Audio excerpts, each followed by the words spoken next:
everyone, welcome back. Before we get into it, hit that subscribe button if you haven't already. It really helps us out and keeps you updated on all things air filters. All right, let's get into it.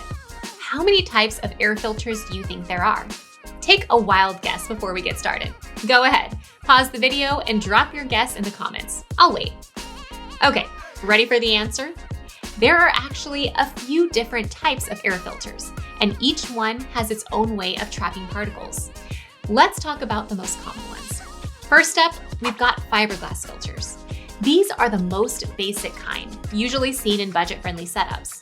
They capture larger particles, but they're not great for smaller stuff like pet dander or dust mites.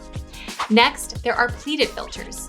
These are a step up from fiberglass and work by folding the filter material into pleats, giving it a larger surface area to trap more particles. They can capture smaller dust particles and last a bit longer than fiberglass filters. Then we have HEPA filters, probably the most well-known.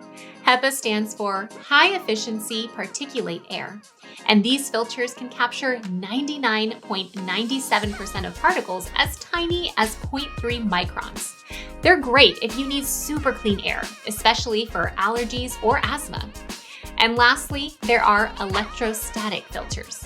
These work by using static electricity to attract and trap dust and other particles. They can be washable, which makes them a bit more eco-friendly. So there you have it. There's actually a good variety of filters to choose from, each with its own strengths. In our next video, we'll be talking about how to choose the right filter for your space. This is important, so make sure to check back for that video tomorrow.